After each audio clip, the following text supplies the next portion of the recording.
Dear students, good morning. Dear students, हम class 9th में क्षितिज भाग 1 में हिंदी के श्रेष्ठ उपन्यासकार मुंशी प्रेमचंद द्वारा लिखित दो बैलों की कथा नामक चैप्टर पढ़ेंगे। इस चैप्टर में मैंने आपको पढ़ाया था कि मुंशी प्रेमचंद ने अपने उपन्यासों के माध्यम से हिंदी जगत को प्रकाशित किया था। इसी कारण उनके लिए उपन्यास सम्राट के नाम से भी जाना जाता है। दो बैलों की कथा नामक चैप्टर में उन्होंने हीरा और मोती की घनिष्ठ मित्रता का बहुत ही सुंदरता के साथ वर्णन किया है। उन्होंने इस कहानी में हीरा और मोती को एक घनिष्ठ मित्र बताया है जो अपनी मित्रता के सहारे बड़े से बड़े दुख को दूर करने में सफल होते हैं। मैं आपको इस कहानी का सार संक्षेप में सुनाता हूँ, जिससे ये चैप्टर आपकी अच्छी तरह से समझ में आ जाएगा। इस कहानी के मुख्य पात्र हैं हीरा और मोती। दोनों बैल झूरी किसान के यहाँ बहुत ही खुशी से रह रहे थे। झूरी उनकी अच्छी देखभाल किया करता था। झूरी उनसे बहुत अधिक प्रेम करता था। वे भी झूरी का काम बहुत ही मन से किया करते थे। दोनों बैलों में घनिष्ठ मित्रता थी। एक बार झूरी ने हीरा और मोती को अपने साली के साथ अपनी ससुराल भेजने का निश्चय किया और उसने अपनी साली को बुला करके उन दोनों बैलों के लिए अपनी ससुराल में भेज दिया। यह बात उन दोनों बैलों को पसंद नहीं आई, इसीलिए रात को ही वे दोनों बैल वहाँ से रस्सी तोड़ करके झूरी के घर वापस भाग आए। झूरी ने जब उन्हें देखा तो उसे बहुत अधिक खुशी हुई और झूरी ने उन दोनों बैलों के लिए गले से लगा लिया। गांव के बच्चे भी उनके स्वागत में तालियां बजाने लगे, परंतु यह सब बातें झूरी की पत्नी को अच्छी नहीं लगीं। उसने गुस्से में आकर के उन दोनों बैलों के लिए सूखा भूसा ही खाने के लिए दिया। दूसरे दिन झूरी का साला फिर आया और उन दोनों बैलों के लिए अपने साथ लेकर के चला गया। घर पहुंचकर उन्हें मोटी रस्सी से बांध दिया और उन्हें खाने के लिए सूखा चारा डाल दिया। बैलों को ऐसा अपमान कभी नहीं हुआ था। वह झूरी के घर बहुत ही सम्मान के साथ रहते थे, परंतु यहाँ पर उनका अपमान किया जा रहा था। हल में जोते जाने पर बैलों ने कदम भी नहीं बढ़ाया। उनकी खूब पिटाई होती थी। मोती चाहता था कि विरोध किया जाए, परंतु हीरा उसे समझा देता था और हीरा के समझाने पर मोती भी मान जाता था।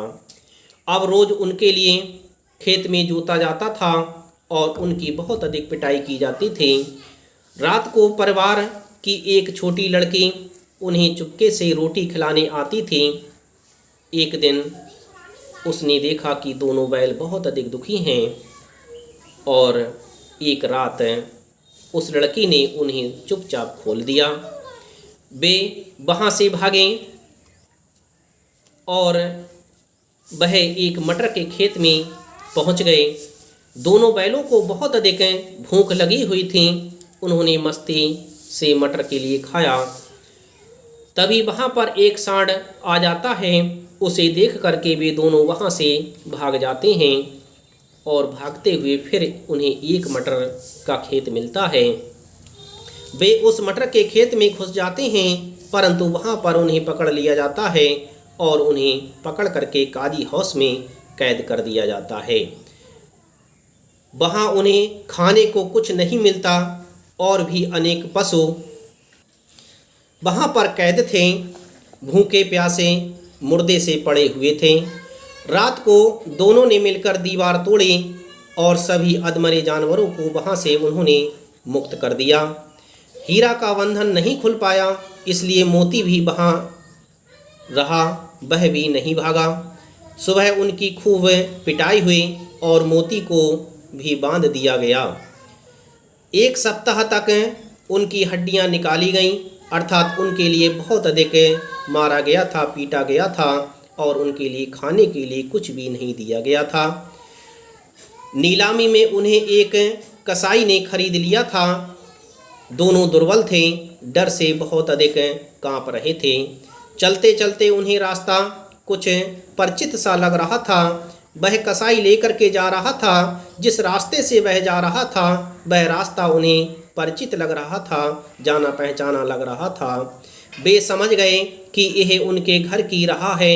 यह रास्ता वही है जो रास्ता उनके घर की तरफ भी जाता है। इसलिए वे दोनों दौड़ करके झूरी के घर अपने स्थान पर आ गए। बैलों को देखते ही झूरी ने उन्हें बहुत अधिक प्यार से गले से लगा लिया। तभी कसाई भी वहाँ पर आ गया।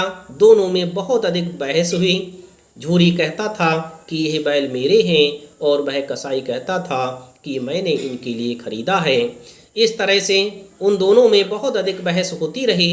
मोती ने उस पर एक सींग चलाया।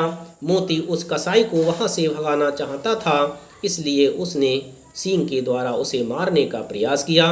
वह कसाई वहाँ से भागा। मोती ने उसका पीछा किया और उसे गांव से बाहर कर दिया। इस तरह से कसाई वहाँ से भाग गया। वे अपने स्थान पर आकर के बहुत अधिक खुश होने लगे। उन्हें झूरी ने खली, भूसा, चोकर, दाना आदि खाने के लिए दिया। गांव में उन दोनों बैलों के आने से उत्सव सा मनाया जा रहा था। झूरी की पत्नी ने भी उनका माथा चूम लिया था। झूरी की पत्नी भी बहुत अधिक प्रसन्न हुई थी। इस तरह से उन दोनों की मित्रता ने उन दोनों का बहुत अधिक सहयोग किया। उन्होंने बड़ी से बड़ी मुसीबत को मित्रता के सहारे ही दूर किया था। बड़े से बड़े समस्या के लिए उन्होंने मित्रता के सहारे ही समाप्त किया था। इस तरह से कहा जाता है कि मित्रता में बहुत अधिक शक्ति होती है। यदि हम मित्रता के भाव से रहते हैं तो बड़ी से बड़ी विपत्ति को भी दूर कर सकते हैं। डियर स्टूडेंट्स, इस तरह से मैंने आपको इस चैप्टर की पूरी कहानी का सार संक्षेप में सुना दिया। मुझे विश्वास है कि आपने इस सार को सुना होगा और आपके ये चैप्टर अच्छी तरह से समझ में आ गया होगा। अब मैं आपको इस चैप्टर के लिए पढ़ाऊँगा, जिससे आपकी ये चैप्टर और अच्छी तरह से समझ में आ जाएगा।